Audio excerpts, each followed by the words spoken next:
For thousands of years, elders and knowledge keepers have used stories to educate future generations. Stories and words can help heal our hearts and make Mother Earth a better place for all people.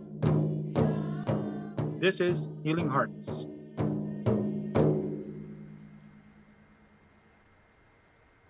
Hello everyone, welcome to Healing Hearts. I'm Tracy Koga.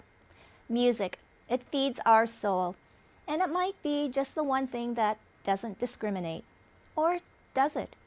Tonight we celebrate two very legendary Indigenous artists, and they'll share their stories on how music has shaped them and molded them into the people that they are today. But first, a word from our sponsors. So the Hive is a climbing and fitness facility, so we're bouldering only, which means no ropes or harnesses. We use mats for protection. The four pillars of our business are climbing, education, health and wellness, and community, and those aspects all kind of come together to create like a 5-star climbing experience.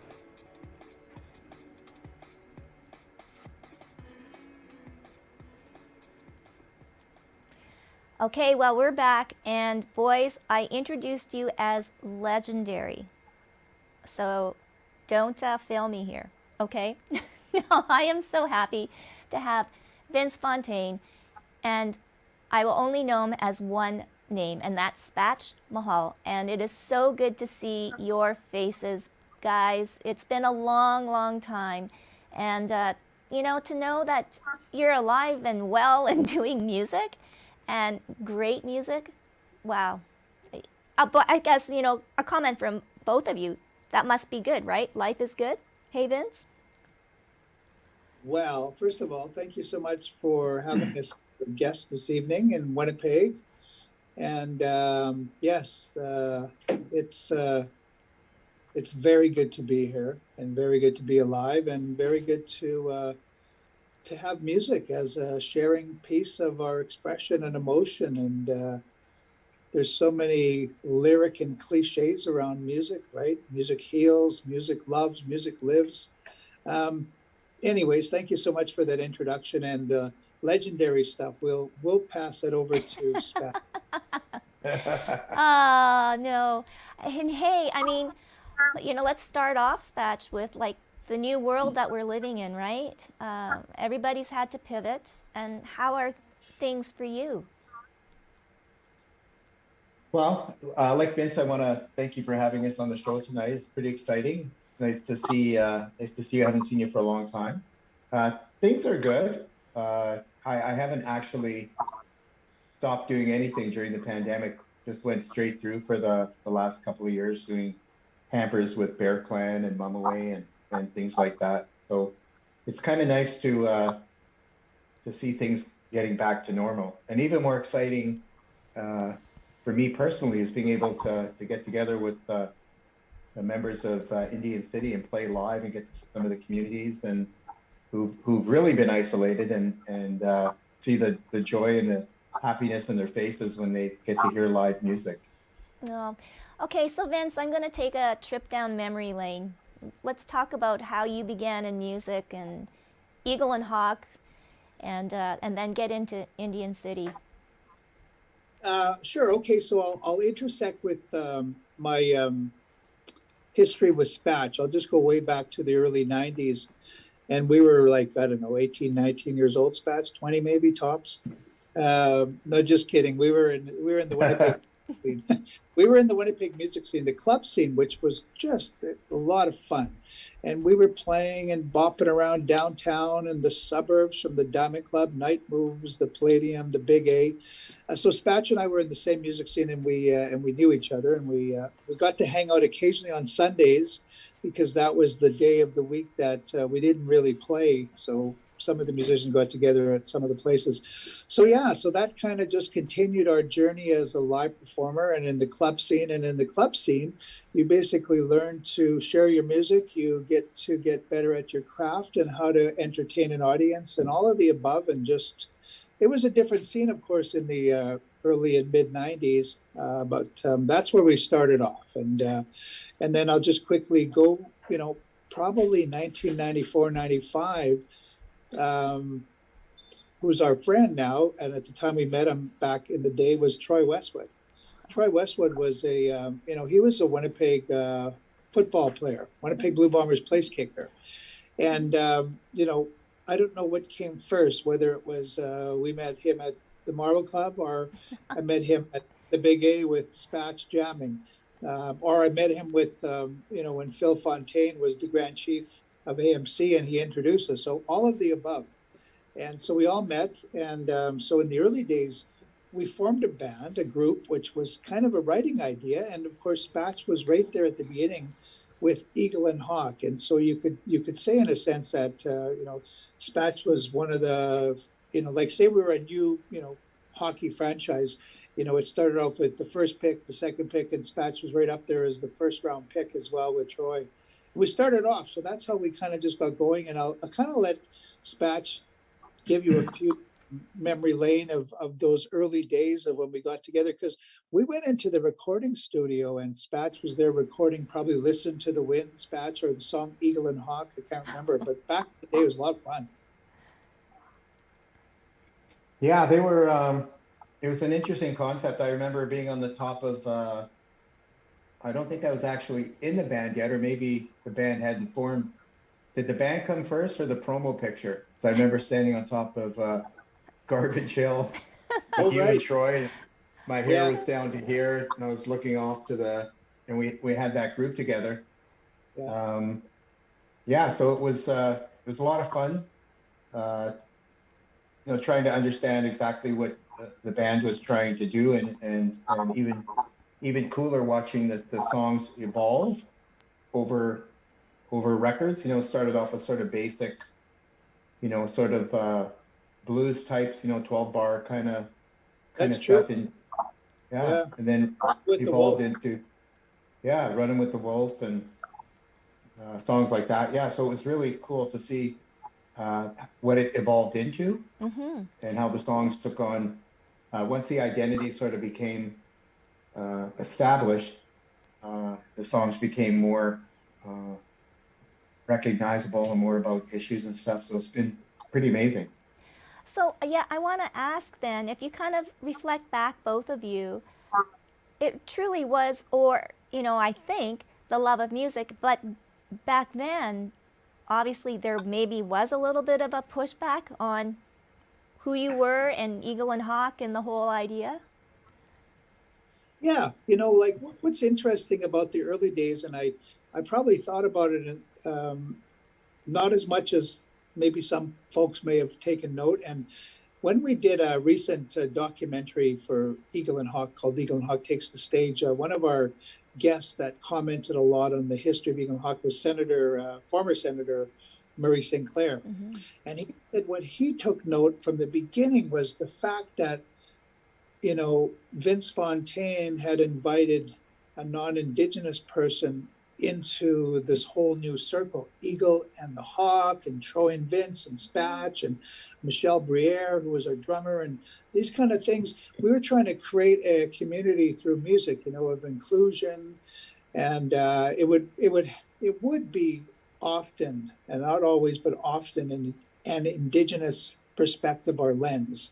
And so there was issues back in the day, and folks may recall in the mid-90s, there was some social issues going on, whether it was the crisis in Oka, some of the claims that were going on in Western Canada.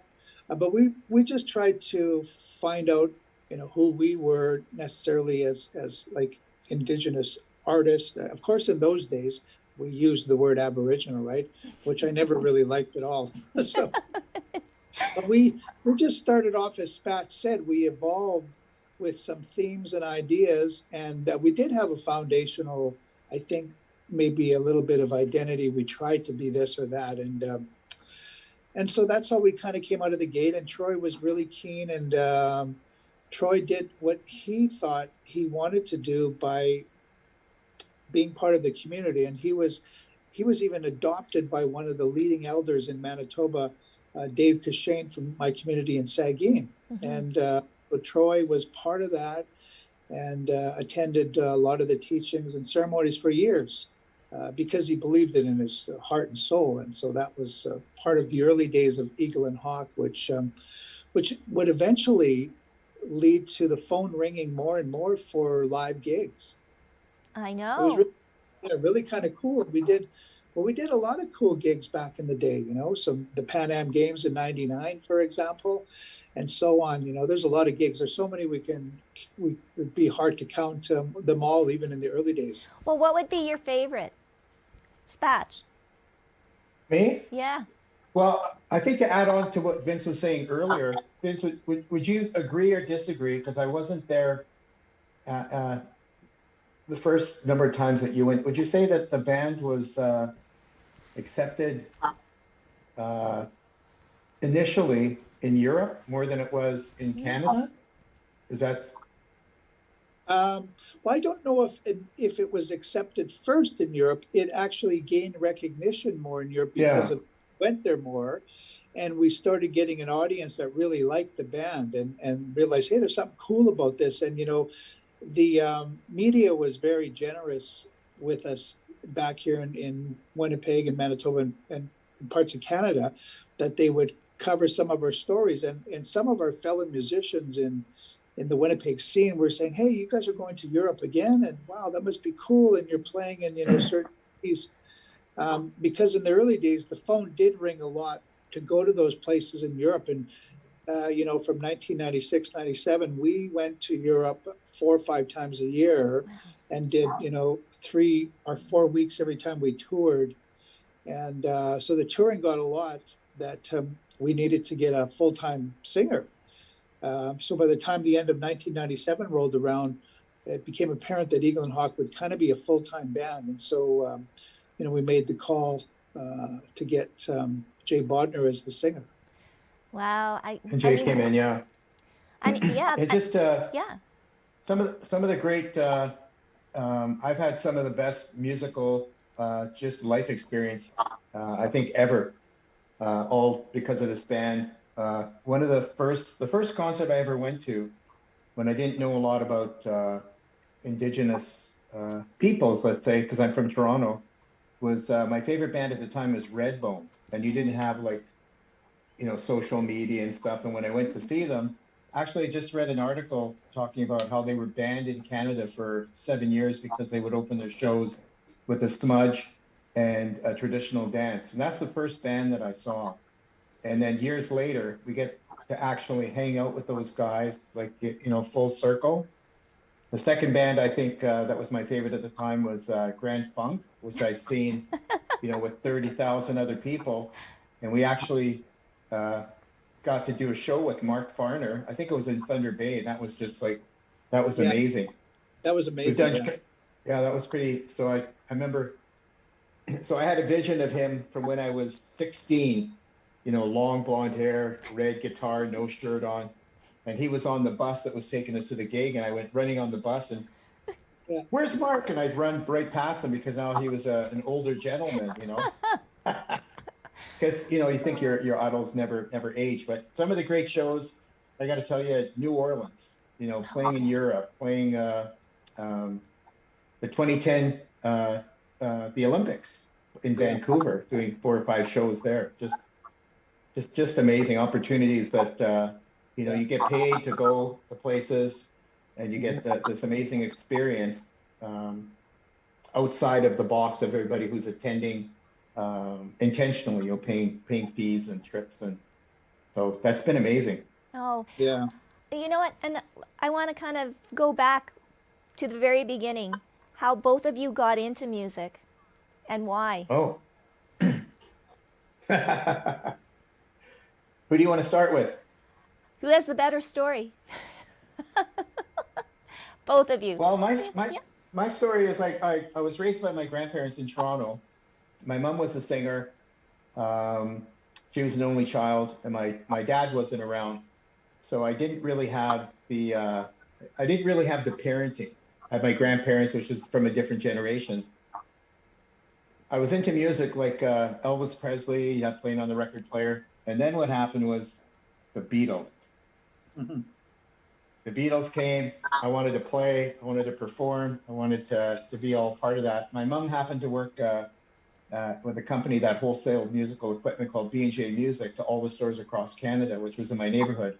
So I was able to go at lunchtime or after school. And one day I was a drummer. One day I was a trumpet player. One day I could take the instruments home. I started off on drums, and my grandfather let me know after a few days that wasn't going to work out. So I switched to bass, and that was kind of like the Beatles and music just became part of my family and parented me, and I just it's the first thing that I could really make a commitment to that just I couldn't wait to get to. Wow. And how about you, Vince? Um, you know, some of my friends in the neighborhood in North Kildonan in Winnipeg, or I could have gone back and said the North End on Mountain Avenue. So both kind of, but a couple of my friends played guitar, you know, acoustic guitar, and you know, they played some songs that were probably out at the time, like Neil Young and maybe some folky stuff. But it was kind of cool, and you know, they said, "Hey, here's how you play. You know, here's how you play." Hey Joe, or here's how you play a Beatles song or a Rolling Stones song. So it was kind of cool to just be introduced to that. And you know, the scene that I grew up musically was guitar music, you know, from, you know, whether it was Aerosmith or Led Zeppelin, some of the British bands I really liked, or the blues, R&B. And so, yeah, you know, you just slowly learn how to play, and your friends teach you a few chords because, you know, there was no internet or YouTube to learn and get guitar lessons. So you just kind of listen by, you know, putting your record on or by cassette or something and just jamming at parties or something. So yeah, I just, that's how I got involved. And like I said, I think if I look back and even bring it up to date, probably the main influences that may be reflective in my writing would be, you know, guitar players like Jimmy Page and Pink Floyd, or you know, probably some of the British, and then the blues, of course. So that would be my influences as a guitar player. But certainly Jimmy Page and Carlos Santana would stand out. Oh, good old Carlos. Love him. Yeah. Okay, so now we're going to kind of skyrocket to maybe just before where we are now, the beginnings of Indian City and the landscape, right, of music. And I think from, you know, after Eagle and Hawk and everything like that, can I say it? And I will. Music became very generic, pop, white. You know, that was the mainstream stuff. And then, you know, being a person of color or whatever, it was a little bit harder to get into the business. And you know what, I guess a group like Indian City, when you started it and how it all became and the story behind it, Vince, what was your vision for Indian City? Well, I didn't rewrite the playbook, so to speak. I did get influenced by two musical entities, and I always have to share this one.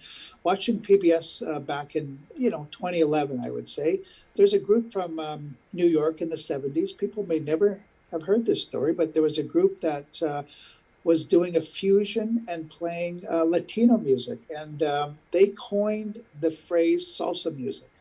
This group was called the Fania All Stars in the Upper West Side in New York, and what was interesting to me about that music era and group, which actually skyrocketed and toured quickly for 2-3 years worldwide in the mid 70s. They were a big band, you know, like, so, you know, 10, 12, 15 piece band, but they had 3 or 4 singers. I thought, boy, what a cool thing, right? And the band leader was just the band leader. And that really struck me, like, this group started a music movement, and they fused ideas of Latino music with, you know, R&B and different rhythmic stuff like that.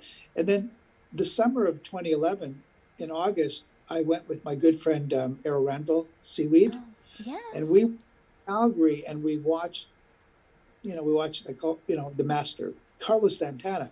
Oh. And he was on the heels of his Supernatural album, which was still already at that time 7, 8, 9, 10 years later.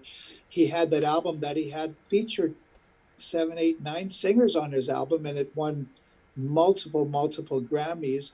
But it was interesting because his band was a big band, maybe an 8-piece band, and he had 2 or 3 singers. And I thought, holy smoke, is that ever cool?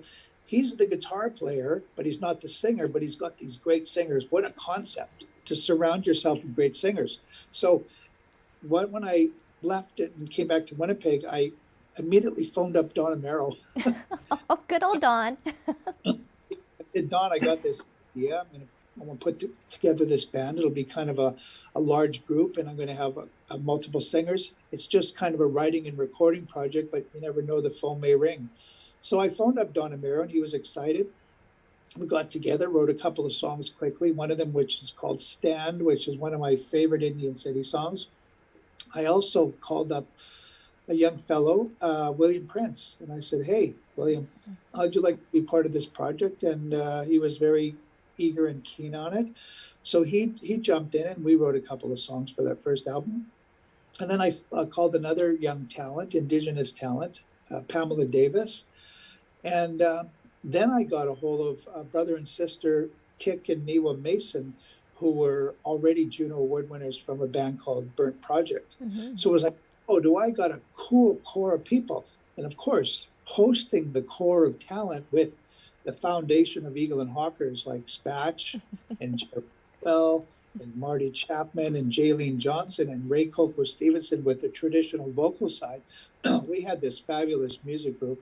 And in 2011, February of 2012, we did our first show at the Festival of the Voyageur. So that was the initial just coming out of the gate there with Eagle and Hawk. And I'll tell you, with Indian City. Mm-hmm. And boy, was that a lot of fun. And it really set the kind of footsteps to go forward.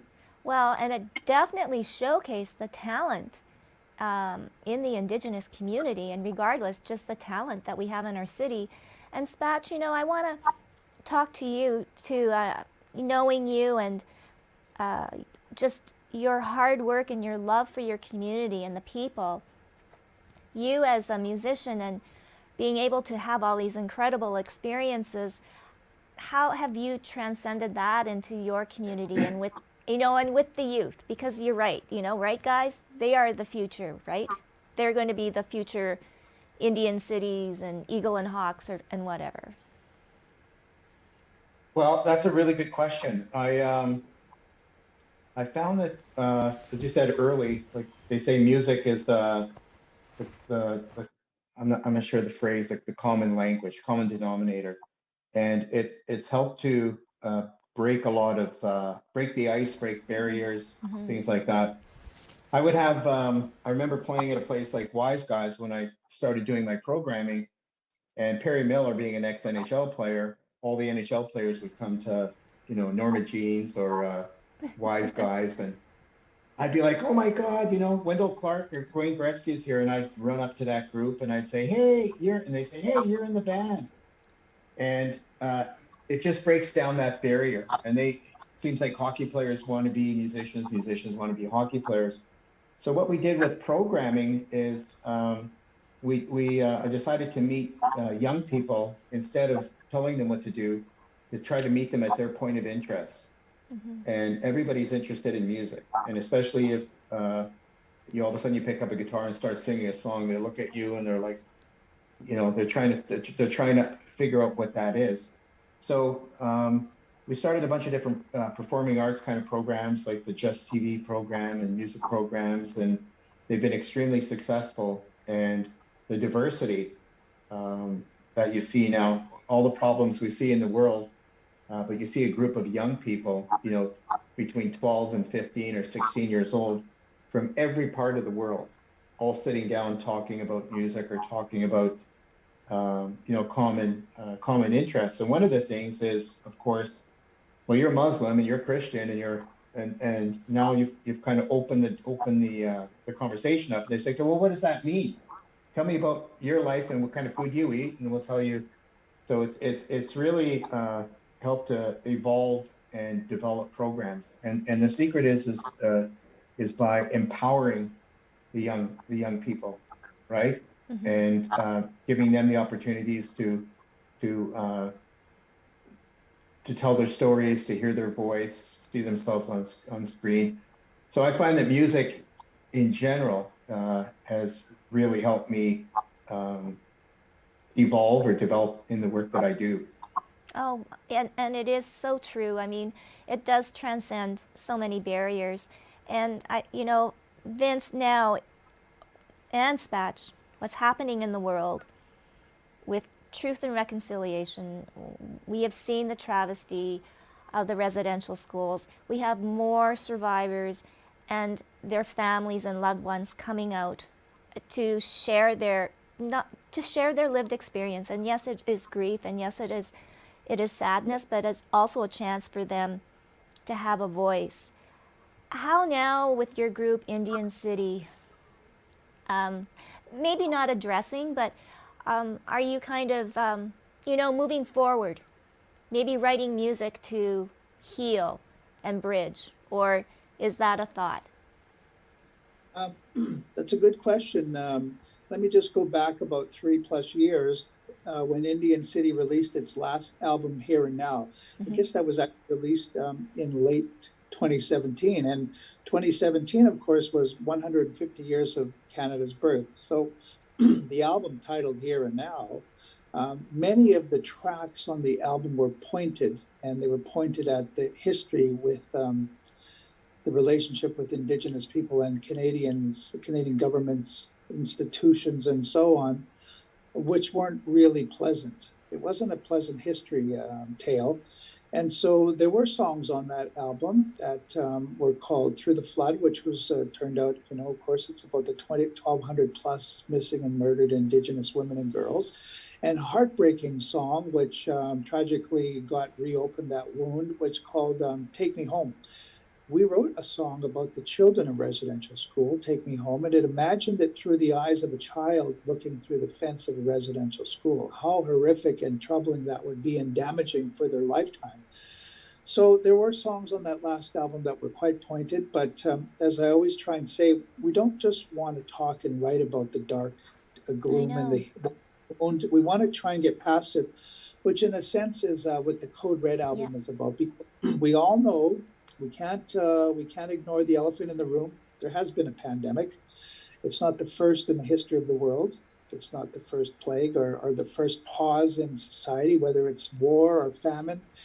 These are things that happen, and the earth is part of it. And maybe this is another thing we're realizing: the earth is so sacred and special that we don't know how Mother Earth. We just need to pay a little bit more attention. And I was about to find comment on the catastrophic situations in BC. I'm not anyway. I just know that it troubles my heart, and I realize that people are suffering. But I also realize the earth is it's its own incredible force. And so the Code Red album, of course, was more specific to kind of looking at things post-pandemic, post-COVID with hope, trying to give some hope and remembering some of the simplicities that Indigenous people have 7 sacred teachings, and they're synonymous with many of the Indigenous groups in North America, and probably many cultures around the world have sacred teachings as well, and they probably all share the same foundations: love, caring, forgiveness, respect, wisdom, honesty, right? So these are the maybe those fundamental attributes that we need to kind of reacquire to move past. So again, like the record is called Code Red, but if you think about it, Code Red, it's just not a pandemic statement. It's a statement of let's call it today urgency. Yeah. And statement of urgency. Yeah. That's really call for help.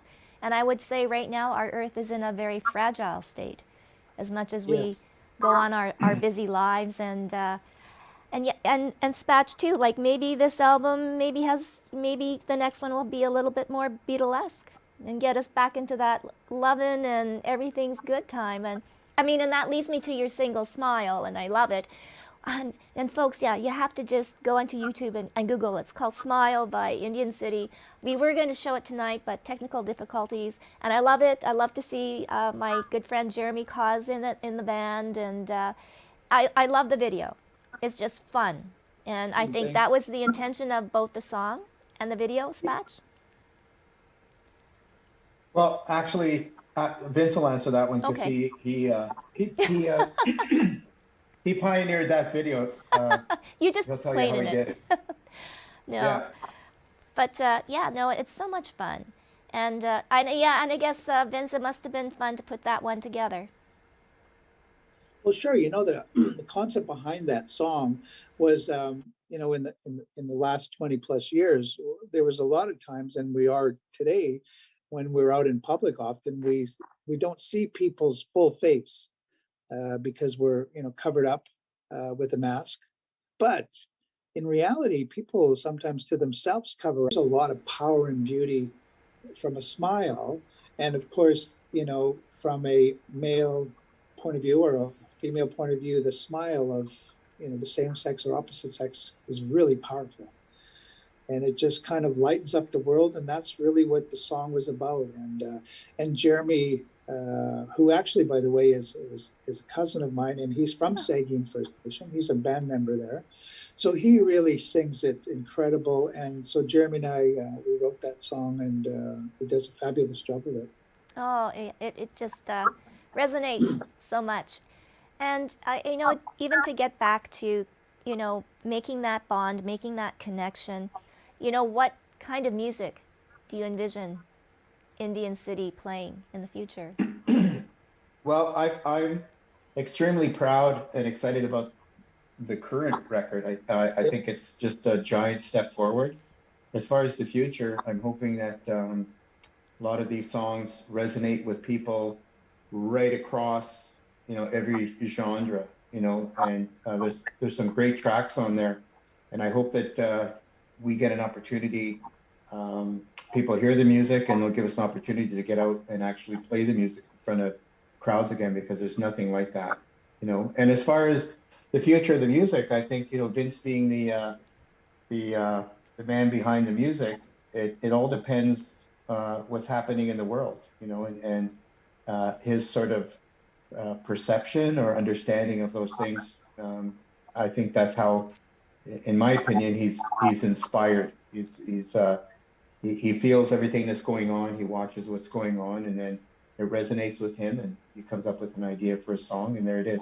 So it's hard to say what the next batch of songs are going to sound like, because we're just releasing these ones, and we're really excited about them. I was going to ask you, how exciting was it to perform live like this past summer? I think it was at Shaw Park. Oh yeah.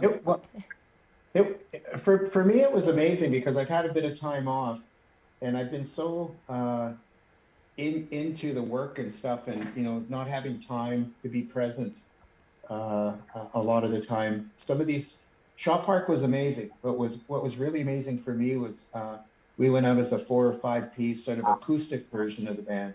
We got to speak, go into a bunch of different communities and talk to the members who were really excited to see live music, or just people from outside the community. And just those drives, you know, seeing the hills and, you know, the weather, and seeing the people and playing the songs and feeling the breeze, and was fantastic for me. Vince can talk more about Shaw Park. Yeah, go ahead. Yeah, that looked like pretty amazing. Well, yeah, Shaw Park was incredible. What an incredible stage. And, you know, it was an honor to be picked to be part of the Manitoba Showcase of 150 years of music. It was really an honor, and to actually open the show musically with a 3-song short music. It was really great. And it was our first big gig in, you know, almost 2 years. So there was a lot of energy, and, you know, and we were a little rusty. I remember the first time, it's so funny, we had a rehearsal. Hadn't even picked up my guitar, my electric guitar, and was like, boy, this is really heavy. Next morning, I'm like, you know, it just wasn't in shape for it. So it was a lot of fun, but it was great to be part of that, but also be part of history again. Oh, yeah. For Indian City, because, you know, Indian City's played Manitoba's 150th, but Indian City Band also played Canada 150 out in Ottawa. Wow. Well, Really, really big. no. So I guess, to wrap things up, I mean, we could go on and on. Oh, and maybe I should say, okay, so you kind of mentioned Eagle and Hawk favorite moments, Indian City favorite moments, because you have played on the same stage as some pretty big bands. Yeah, that's a really good question. Maybe it was the first time Indian City. So Indian City did a showcase in New York City, and we were showcasing at the National Museum in Lower Manhattan, and that was really exciting. I was there with Jerry Atwell, our very good friend, who's coming up to 2 years of his passing. Yeah, and I know. in the same breath, I have to mention our dear friend Marty Chapman, who also passed about 5 years ago. Mm-hmm. So we did the trip. So we did the gig in New York City, I guess about 7 years ago, and it was with Pamela Davis vocals, Niwa, and Tick on bass, and Coco. So it was a great gig, but that was a real highlight. Like, hey, you're in the Big Apple playing and you're showcasing, and I said to Coco, I said, let's bring your drum down to Times Square. I'm going to give you tobacco, and we're going to do a song for the ancestors of the island of Manhattan, for the traditional caretakers of the land. It was pretty special. Wow. I mean, you must have had all of Manhattan just kind of stop and stare. Well, everybody by the red stairs stopped. And people in Times Square, they know where the red stairs are. So it's pretty cool. Oh, well, that's so good.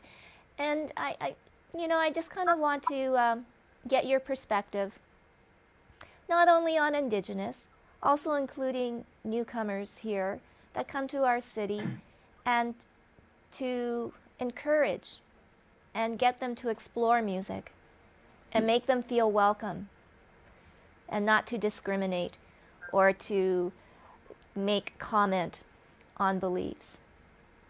How would we do that? Well, Spatch knows that I had been thinking about some ideas for the new year. In fact, one of them is to do a concert for community. I call it Concert for Community. It's just an idea. And it would really have maybe Indian City Band with guests host a concert for community. And we invite different representatives from different parts of the city, different communities, and just invite them out to just share music and have a bit of a program that has samples. Like we have Folklorama, or we have, what was the other one? We have Taste of Manitoba. Yeah. Remember that space Right. in the park? Taste of music. It could be a big sharing circle of music, correct? So we have we have a little taste of music, and I would to me it would have to start off with the drum, and we invite everybody, and we call it the Grand Entry, but the Grand Entry of Nations. So I think that would be special. A concert for community would be a neat idea. I'm sure Invite you're all people. for that, Spatch. Yeah, that'd be awesome. That'd be fantastic. He got me excited when we talked about food there. Foods of the world would get me really excited. Oh yeah, not only do you have to play music, you have to bring a dish. Right. It's potluck, right? Yeah. I think people, you have to kind of get out of your own environment and then, start to look. I find that a lot of young people, and we probably did it too when we were young, we looked to, think about how many Canadian artists wrote songs and put California, or put New York, or put, in there because it was just cool to be from somewhere else. And I think if you start to look inward and where you're from and look at all the different sort of cultures of the provinces, I think, I think you'd be pretty excited and pretty proud of being in and from Canada. You know what? We have great Yeah. culture. Sorry. No. I love this idea, Vincent. Even to expand on that is to offer the stage to these new artists and make them feel welcome and let them share their story too, because that's all part of it, right? Is getting to know the artist. And you know what? Both of you, as when you go up on stage, you're vulnerable, right? You're naked. You don't know whether the crowd's going to boo you or cheer you, and that can be very daunting. But to allow them to share their music in a safe space and enjoy, I think that is a wonderful idea. So, On that note, I'll be your first fan there at the concert, so let me know. And I am so, so happy and proud of you guys. Indian City, brand new album, Code Red, it is out. Smile is a great video. You can go on YouTube, like them, and whatever that social media stuff does. But thank you so much, Vince and Spatch. It's been wonderful. Just let everybody, thank you so much. And just to let everybody know that the record, the CD is available now on Spotify and Apple Music. So there you go. Get out there and go have a listen. I was going to say on all your favorite platforms. People will go to our Facebook perhaps and even inbox for, we'll probably post that we have some, for sale if people want to get a physical copy from us. Okay, so give us your Facebook. What is it? Indian City? Yeah, I guess it would be Indian City. Yeah. And YouTube is Indian City Music. Same as Instagram is Indian City Music. Okay, Indian City Music. Go there. All your favorite platforms. Support Vince and Spatch. Okay. All right, good night. Thank you so much. Okay, good night.